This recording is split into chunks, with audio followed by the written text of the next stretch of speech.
Hello and welcome to all our viewers on CFO Insights. I am Sherry, a financial technology consultant here at Hyperbots, and I'm very excited to have Jon Naseath here with me, who is an accomplished executive with expertise in AI, machine learning, and computer vision, driving impactful technology solutions in education, healthcare, and business.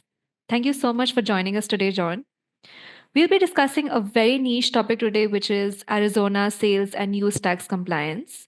And to get us started with the interview, could you provide an overview of Arizona's state sales and use tax rates and how do these rates differ across goods and services?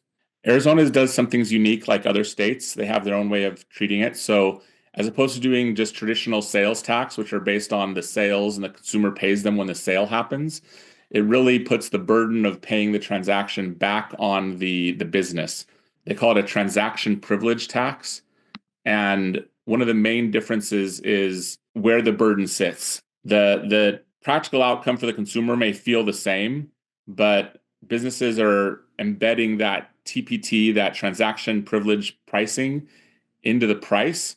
And so you don't usually see it as an additional line item when you're doing local sales, even though the prices are higher. These transactional privilege tax can be on general merchandise and on things that you would buy like in a sale, but it's also on contracting services or leases or really anything that the business is doing can have the transaction privilege tax. There's some exemptions, there's some caveats like any other good tax policy. It's complicated. Generally, the shift is from the consumer to the business having to pay the tax. To add on to your answer, could you also discuss some of the jurisdictions in Arizona with notably high or low TPT rates and how does this affect businesses?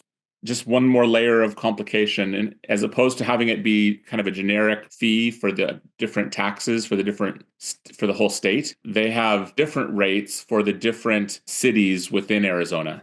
And so as an example, if you're in Phoenix or Tucson, they could have a rate that exceeds 8.6%, and Phoenix's overall TPT rate could be 8.3% as an example. Other rural areas that are kind of more in the desert around Arizona could be rate closer to 6%. So where you're doing business in Arizona as a business could impact the rate that you have to pay for the services for the lease that you're providing. And doing businesses in the low tax areas can potentially attract more customers and more companies wanting to do business in those overall low tax areas. And how often do these TPT rates change in Arizona, and how do businesses keep up with these updates? Well, it's usually changed with each fiscal year tax season so it's annually. So at a local level, it'll change.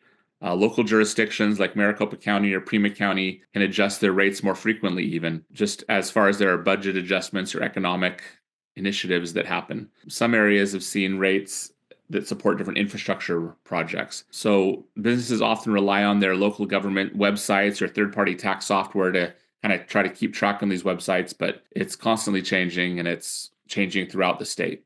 And what are some of the primary resources available to businesses to stay informed about sales and use tax changes in Arizona? Well, the typical resources include like the Arizona Department of Revenue. They show the primary sources of the TPT rates, guidelines, and updates. That's kind of your source of truth. There's also the transaction privilege tax lookup tools. So the Department of Revenue website includes different tools you can use to look up by city or state, zip code, what the appropriate rates are. There's also different compliance solutions like Avalara or the Sales Tax Handbook and just other sites that provide alerts or input around if there are changes that you should be aware of. They stay up to date on the tax information, and it's really where you can go look at to get the information you need. What challenges do companies face when managing compliance with Arizona's sales and use tax rules? And could you share some examples?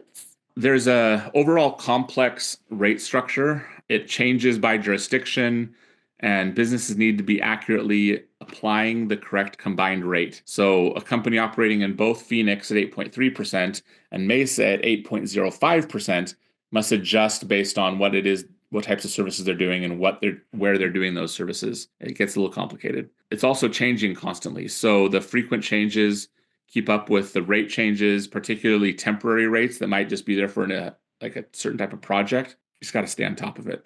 So figuring out what activities require the services, what activities require a tax to be applied, because it's not just the sales transaction, it could be a lease on a building as an example. And since AI is revolutionizing the finance industry, I have to ask, how can artificial intelligence help businesses manage sales and use tax compliance more efficiently, especially with Arizona's complex TPT structure?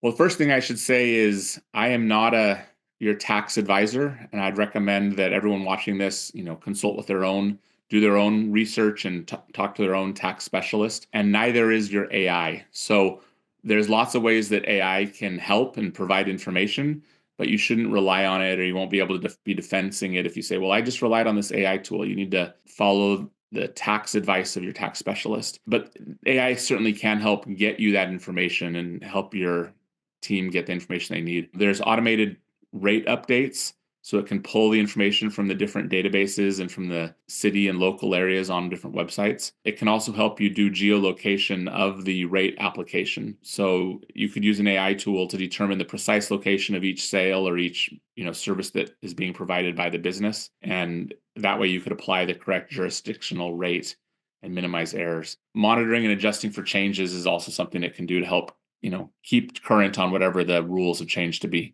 And how can AI support companies during audits for sales and use tax compliance in Arizona? I first want to call out, just as an example, Hyperbots can do a lot of these things, and it is complicated. So having a tool like Hyperbots would be great. From audits is always fun when you get that call, and just having an efficient way of getting the information available from all the different places you've had it. So efficient document retrieval and then error detection, just kind of reviewing all the documents and being able to, there's just so much to go through, being able to support your facts when you're going through an audit. Again, a Hyperbots AI assistant can prepare for the audits by quickly retrieving the data that you need, organizing it, and providing the right facts that are being requested by the auditor.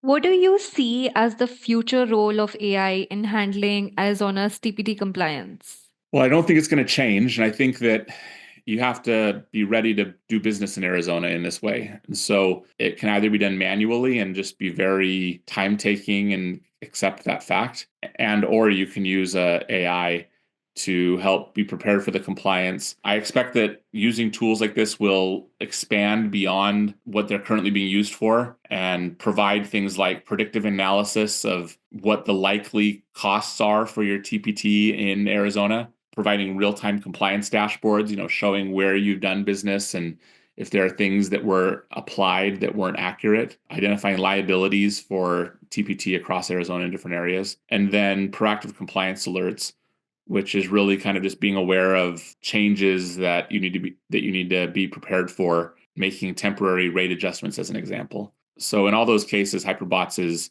doing unique things. It really is just the ability of AI and tools like Hyperbots to be able to handle all these exceptions that previously could only have been done manually. And now you can focus your people resources on more strategic things than trying to chase down what changed in a certain jurisdiction within a certain state and all the complexities that come with that. It's been great speaking with you today, John, and learning more about Arizona sales and use tax compliance.